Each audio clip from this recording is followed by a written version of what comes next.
As the sun dipped below the horizon of Galilee, Jesus shared a story that would echo through the ages, reaching the hearts of all who listened.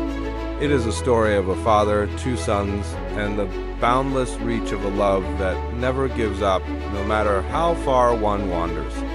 Once, in a land of golden fields and olive groves, there lived a prosperous man who loved his two sons with all his heart. The younger son, restless and eager for the world's empty promises, approached his father with a bold and selfish demand for his inheritance. With a heavy heart, the father granted the request, watching as his boy walked away into the unknown, carrying a heavy pouch of gold. In a distant, bustling city, the gold flowed like wine.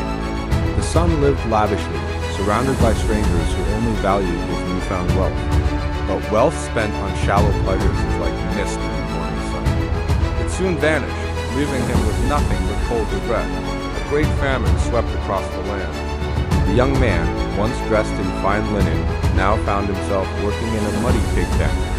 Hungry enough to eat the husks the swine refused, he finally looked at his broken life and remembered the home he had abandoned. Even my father's servants eat better than this, he thought. I will go back, not as a son, but to beg for his mercy. So, with nothing but his shame and his dusty, tattered rags, he began the long, grueling journey back toward his father's house. Every step was a struggle. His heart was heavy with the fear that he would be rejected by the one he had hurt most. But his father had never stopped looking for him. Every single day he stood at the gates, searching the horizon for his lost child. While the sun was still a great way off, the father saw a familiar silhouette against the sky. His heart leaped with hope. Ignoring his dignity, the elderly man hitched up his rich burgundy robes and ran with the strength of a love fully renewed.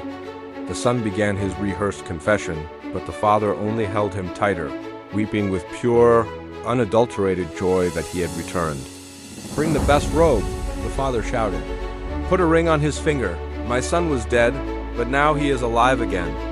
The estate was filled with music, light, and laughter. The sadness of the past was swallowed by the celebration of the present moment. Jesus looked at the crowd and said, "In the same way there is joy in heaven over one lost soul who is found.